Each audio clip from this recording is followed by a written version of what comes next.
Giri lusi janmo tan keno kiniro.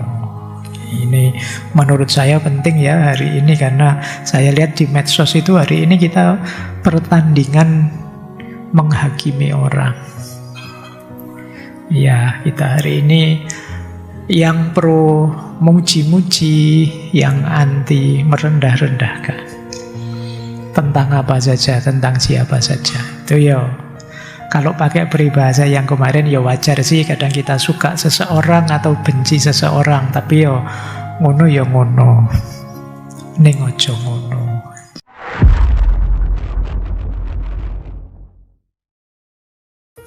Malam hari ini kita belajar tentang manusia. Janmo tan keno kiniro. Jadi janmo tan keno kiniro itu kalau bahasa Indonesianya, manusia itu tidak bisa sepenuhnya diduga. Jangan gampang-gampang menghakimi orang. Jangan gampang-gampang menilai orang. Apalagi dilihat dari luarnya saja.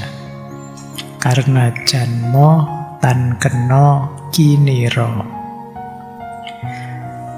Ini sebenarnya ada bentuk lengkapnya. Bentuk lengkapnya itu giri lusi janmo tan keno kiniro.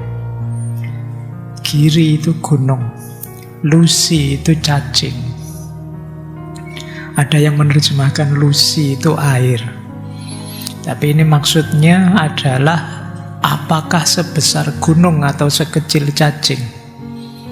Apakah setinggi gunung atau serendah air? Manusia itu tidak dapat diduga. Giri lusi janmo tan keno kiniro. Apakah kita berhadapan dengan orang besar atau orang kecil? Berhadapan dengan orang baik atau orang yang menurut kita jahat? Jangan gampang-gampang memvonis. Karena janmo tan keno kiniro, manusia itu tidak bisa diduga. Ini pesan utamanya itu sebenarnya. Nanti kita urai secara lebih dalam. Ada variasi lain, karena ini pitutur ya. Kadang-kadang ada motif sesuai lokal tertentu, kepentingan tertentu. Misalnya ada yang bilang bukan janmo tapi jalmo. Giri lusi jalmo tan keno kiniro. Maknanya sama. Janmo pakai N atau pakai L. Kalau dalam bahasa Sanskerta aslinya itu janmo. Cuma dengan lidah Jawa modern itu jalmo. Artinya manusia. Kalau teman-teman senang mendengarkan wayang mungkin sering dengar kata jalmo menungso. Jalmo, sebenarnya makna bahasa Sanskertanya janmo. Sama, yang penting tahu maksudnya ya. Seperti minggu lalu, ngono apa U pakai U apa pakai O, itu bisa karepmu lah, yang penting maksudnya itu. Jadi intinya begitu. Nah, itu seperti minggu lalu, jalmo apa janmo, ya. Istilah jalmo ini mungkin juga mirip dengan bahasa Jawa Barat, Sunda itu ada istilah jalma. Ada juga yang tidak kiniro tapi ingino. Kalau ingino itu sudah berubah maksudnya meskipun tetap baik.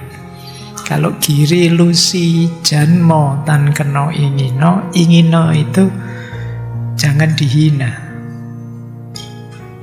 Ingino itu jangan menghina. Jadi apakah sebesar gunung atau sekecil cacing, manusia tidak boleh dihina. Karena dia makhluknya Allah, karena dia kecintaannya Allah. Giri lusi janmo tan keno ingino. Dua-duanya penting, tapi apakah kiniro ataukah ingino? Cuma malam hari ini kita ambil yang kiniro. Jadi manusia itu tidak bisa diduga, tidak bisa diprediksi. Maka jangan gampang memvonis, merendahkan, atau juga jangan membuta, memuji, meninggikan. Siapa tahu yang kamu puji, kamu tinggikan itu besok jatuh. Siapa tahu yang kamu hina itu besok bisa naik derajatnya, martabatnya. Giri lusi janmo tan keno kiniro. Ini menurut saya penting ya hari ini, karena saya lihat di medsos itu hari ini kita pertandingan menghakimi orang. Ya, kita hari ini yang pro muji-muji, yang anti merendah-rendahkan. Tentang apa saja, tentang siapa saja. Itu ya, kalau pakai peribahasa yang kemarin ya wajar sih, kadang kita suka seseorang atau benci seseorang, tapi ya ngono ya ngono, ning ojo ngono. Jadi ya benci sih, tapi ya jangan berlebihan. Suka ya, mungkin kita sedang mengidolakan dia, tapi juga jangan berlebihan. Kenapa? Janmo tan keno kiniro. Manusia itu tidak bisa diduga. Hari ini kamu suka sekali muji-muji, tiba-tiba ada kasus satu, apalah, selingkuh misalnya, kan terus drop dia namanya di hadapanmu, anjlok dia. Padahal mungkin itu hoax saja, tapi sudah drop. Atau beneran memang begitu, yang jelas karena kamu kemarin terlalu mengidolakan, sekarang kamu terlampau sakit ketika tahu fakta kenyataan aslinya. Atau karena kemarin terlalu membenci, ternyata sekarang butuh, ada perlu sama dia. Jadinya apa? Malu kita. Jadi kemarin kayak nggak mau, kemarin kayak marah, sekarang ada kepentingannya. Mungkin bikin koalisi atau bikin apa gitu, terus jadinya kan malu, terus diketawain orang. Ya, maka orang Jawa mengingatkan janmo tan keno kiniro. Manusia itu tidak bisa diduga. Oke, ayo kita maknai filosofi-filosofinya ya. Makna pertama, mari kita sadari kenapa sih manusia itu tidak bisa diduga. Karena manusia itu makhluk yang kompleks. Oh, ini saya tidak tahu kompleks itu bahasa Indonesia baku enggak ya? Baku ya. Saya khawatirnya kamu kok saya bilang kompleks, bayanganmu kompleks apa gitu. Bukan ya? Ayo. Makhluk yang rumit. Jadi manusia itu tidak simpel. Jadi ini berhubungan dengan jiwa kita. Jadi filsafat Jawa itu tidak dangkal melihat manusia. Manusia itu tidak hanya tubuh, tapi ada 5 unsur. Raga, rasa, cipta, karsa, sukma. Nanti kita jelaskan satu-satu. Tapi makna dari janmo tan keno kiniro itu adalah manusia itu kompleks. Kita biasanya ngomentari orang itu dari kelihatan luarnya saja, atau kata-kata yang sesaat keluar dari mulutnya, atau kelakuannya dalam situasi tertentu. Itu yang membuatmu sering tertipu. Banyak orang tanya saya berkali-kali, Pak Faiz bisa marah enggak? Ya, karena kalian lihat saya kan pas ngaji saja. Kamu tidak tahu saya kalau di rumah. Gitu loh. Kamu hanya lihat sekarang saja. Ya mesti maksud aku harus ngamuk-ngamuk di depan sini kan tidak mungkin. Ya kalau di rumah ya kadang-kadang marah, mau saya manusia. Kamu melihatku sempit, hanya waktu pengajian saja, tidak luas. Ya mungkin tanya mahasiswa kadang-kadang juga jengkel sama saya. Mungkin saya masuk kelasnya telat atau ganti-ganti jam suka-suka saya itu. Jadi tidak selalu kamu menganggap saya baik. Kata siapa saya 100% baik. Oh, kadang-kadang ada jengkelnya, ada kecewanya, kadang ada marahnya, kadang. Itulah manusia. Tidak sesimpel itu kamu menduganya. Mungkin kalian membayangkan misalnya ada ulama pengajian ngomong ayat, terus kamu bayangkan ini mesti di rumah juga alim, tiap hari baca ayat, baca hadis. Ya enggak juga. Itu kayak saya dituduh orang kalau di rumah juga filsafatan. Jadi istri saya sering ditanya itu, Bu, Pak Faiz gimana ya kalau di rumah? Seneng ya ibu dikasih filsafat terus. Jadi bayangannya saya kalau di rumah itu ngomong, wahai istriku, Sokrates bilang, mana yang begitu. Ya, jadi enggak juga kalian lihatnya hanya pas kayak gini, pas saya ngaji. Tidak tahu detailnya saya seperti apa. Lapisan diri kita luas, tidak sekedar penampakannya. Yang terlihat oleh orang memang citranya saja, tampilannya saja, tapi yang di dalam kita tidak tahu. Kalian ngaji saja, saya hanya melihat kamu hadir. Niatmu apa saya tidak tahu. Motifmu apa saya tidak tahu. Tujuanmu apa saya juga tidak tahu. Jadi mungkin kalian memang ingin belajar, atau daripada sepi nganggur, atau mumpung ada di sini mampir, atau macam-macam motifmu. Maka giri lusi janmo tan keno kiniro. Jangan semudah itu memvonis orang, menilai orang hanya dari tampilan luarnya saja. Kita dalami sebentar ya. Wah, ini tulisannya kecil-kecil. Yang paling depan pun tidak akan bisa baca. Ini PowerPoint paling jelek itu. Tidak ada powernya, tidak ada poinnya. Tapi ya, karena terpaksa. Karena kalau saya pecah-pecah, pemahamanmu pecah. Boleh di-copy lah kan PowerPoint-nya. Di sini juga silakan saja yang mau ngopi. Nanti tanya ke teman-teman takmirnya, kenapa harus lewat mereka? Kalau tiba-tiba kalian masukkan flash disk ke sini, saya khawatir virus yang masuk. Lewat teman-teman takmir saja ya. Jadi ini teori tentang lapisan diri kita manusia. Ini menarik. Ini ada kesetaraan kalau teman-teman membaca misalnya Imam Ghazali di Kimia Usa'ada atau di Ihya Ulumuddin tentang manusia. Jadi dalam filsafat Jawa, manusia itu makhluk yang punya 5 dimensi, punya 5 lapisan. Jadi ada rogo, lapisan fisik, dalam bahasa Arabnya jasad. Ada roso, aspek rasa, batin. Itu kalau di Imam Ghazali alatnya namanya qalb, kalbu, roso. Nanti ada cipto, tentang kesadaran dan pikiran. Ini alatnya namanya akal. Nanti ada karso, kehendak, berhubungan dengan nafas. Dan yang terakhir ada sukmo, sisi jiwa paling dalam. Kalau dalam bahasa Arab istilahnya ruh. Ya, ini kalau diurutkan ini sebenarnya lapis 3. Yang paling luar jasad, yang tengah itu qalb, akal dan nafas sejajar, dan yang paling dalam ruh.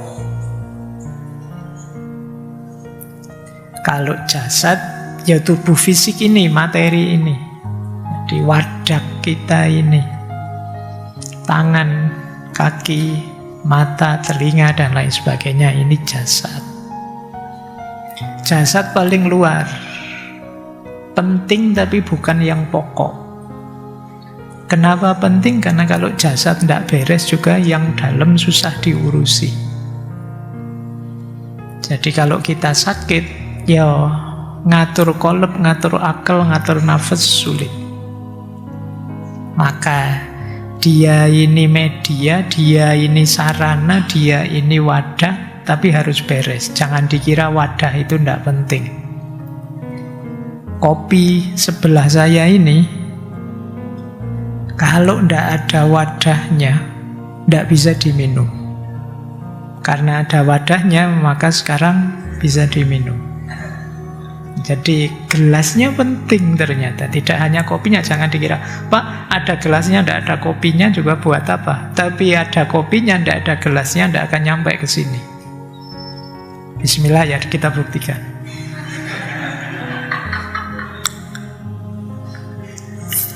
Jadi enak karena ada gelasnya.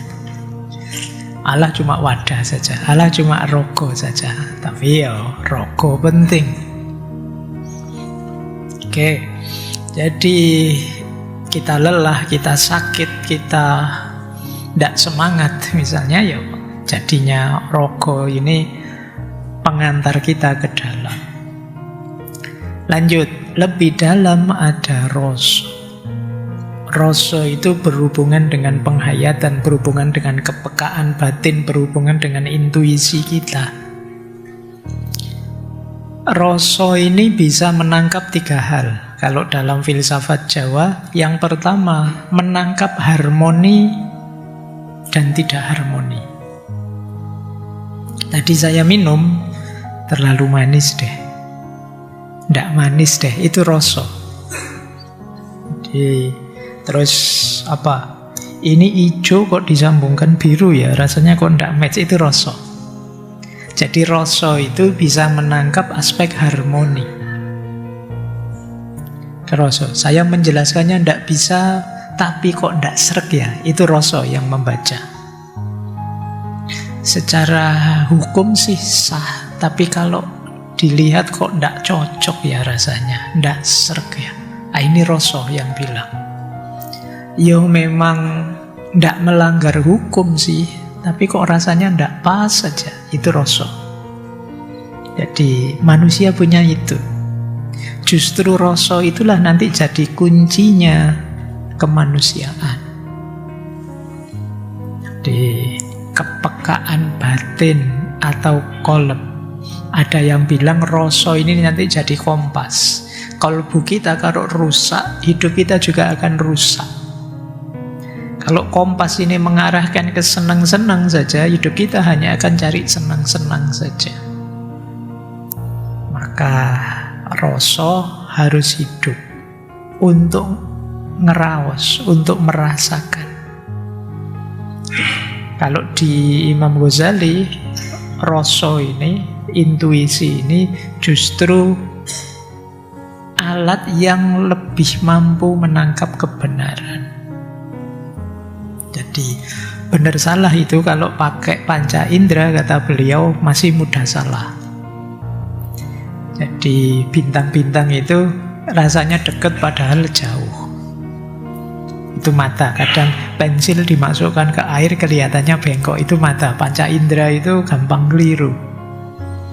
Akal lebih canggih daripada panca indera, tapi juga bisa keliru. Kita kadang salah paham, kita bisa gagal paham, kita bisa tidak paham. Tapi kalau rasa lebih presisi memahami sesuatu.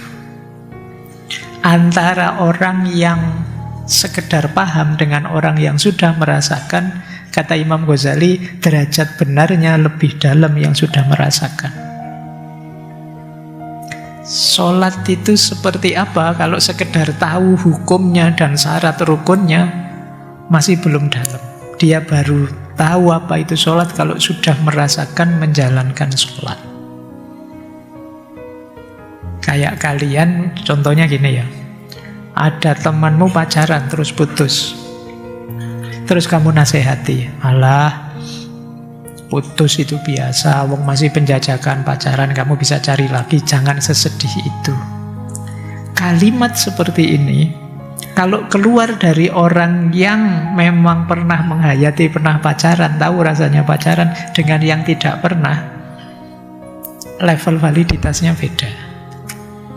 Kalau nasihat seperti tadi dari orang yang belum pernah pacaran, misalnya kamu habis nasihati begitu, terus yang kamu nasihati tanya, emangnya kamu pernah pacaran? Belum.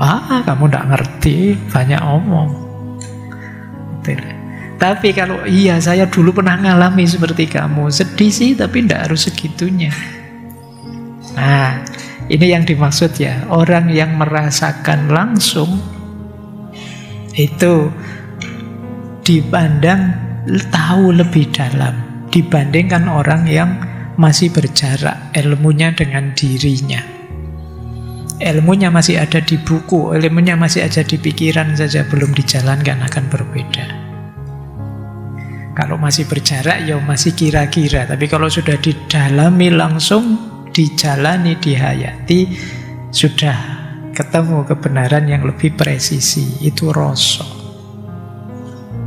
Baru yang nomor 3, cipta.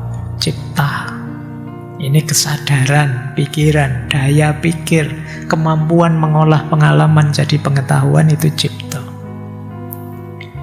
Pikiran harus tajam, pikiran harus jernih. Kalau pikiran kacau, sudah ngalami pun belum bisa menghayati, belum bisa menemukan pasnya. Jadi ini enak apa ndak enak ya? Rasanya enak, tapi kayak gimana ya menggambarkannya, itu akal yang kerja. Jadi dia mengolah rasa tadi jadi pengetahuan, mengolah pengalaman jadi pengetahuan. Kalau pikiran ini kacau, cipta ini kacau, ndak akan lahir pengetahuan yang bagus, yang baik. Makanya kalau teman-teman upacara itu kan ada istilah mengheningkan cipta. Kenapa harus mengheningkan cipta? Kalau pikiran kita terlalu rame, terlalu bising, terlalu kemana-mana, kita tidak akan bisa fokus. Pikiran kita tidak jernih. Makanya ayo mengheningkan cipta. Nah, kalau kita pacarkan gitu, mengheningkan cipta, mulai, terus nyanyi. Cuma ya ketika nyanyi mungkin fokusnya berbeda. Padahal maksudnya mengheningkan cipta itu, ayo benar-benar kita hening, sadari diri sebentar, tajamkan pikiran, jangan kemana-mana. Jadi itu cipta, sisi diri kita, lapis ketiga. Kemudian ada karso, kehendak, nafas, daya dorong, kemauan, keinginan. Jangan dikira ini tidak penting. Tidak ada keinginan, tidak ada karso, dunia ini mandek. Setinggi apapun ilmu, tapi kalau tidak punya keinginan apa-apa, ya dunia tidak akan berputar. Ini yang menggerakkan tindakan kita, pilihan kita. Dalam karsolah nanti kita pertemukan cipta, rasa, dan rogo. Jadi kita wujudkan dalam keseharian. Kalau cipta itu seperti lampunya, karso itu seperti langkahnya. Jadi kehendak atau nafas, istilahnya karso. Dan nanti yang paling dalam sukmo. Sukmo itu roh. Dimensi paling halus, paling dalam, percikan cahaya ilahi dalam diri manusia. Sukmo inilah nanti yang akan pulang kembali kepada Tuhan. Harus kita jaga agar selalu dalam kondisi mutmainnah. Sukmo inilah nanti yang akan bersaksi seperti apa hidup kita di dunia di hadapan Allah. Bagaimana cara kita mengelola rogo, rasa, cipta, dan karso. Itulah sukmo. Ini lapisan paling dalam. Berhubungan dengan keluhuran, kesucian, kesempurnaan hidup. Kalau sudah mulai masuk ke sini, nanti orang Jawa menyebutnya ilmu kasampurnan. Sudah mulai masuk dimensi kesempurnaan. Kalau di Jawa itu kan ilmu ada levelingnya. Ada ilmu itu kanoman. Ada ilmu naik sedikit namanya kanuragan. Di atas kanuragan ada kadunyan. Di atas kadunyan ada kasepuan. Dan yang paling tinggi adalah kasampurnan. Yang paling awal ilmu kanoman. Itu kalau kalian sekolah SD, SMP, SMA itu ilmu kanoman. Belajar dasar-dasar bekal-bekal yang diperlukan untuk hidup. Setelah setelah itu masuk kanuragan. Kanuragan kalau zaman dulu ilmu kesaktian. Dulu tapi ya kayak Brahma Kumbara pakai ajian apa, jurus apa gitu ya. Zaman dulu kesaktian, tapi sekarang ya skill, keahlianmu apa. Nah, anak-anak kuliah itu sudah mulai masuk kanuragan, menggembleng dirimu di keahlian tertentu. Nah, belajar filsafat itu ya bagian dari kanuragan. Kalian mencari kesaktianmu dari filsafat.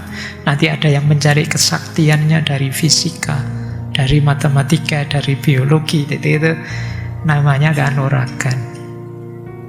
Nanti satu level lebih tinggi ada ilmu kadunyan. Ilmu kadunyan ini ya ilmu hidup.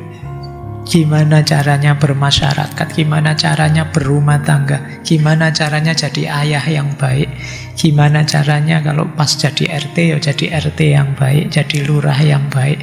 Ini ilmu keduniaan, tata dunia, ekonomi, politik yang kita praktekkan langsung itu kadunyan. Keuangan itu juga kadunyan.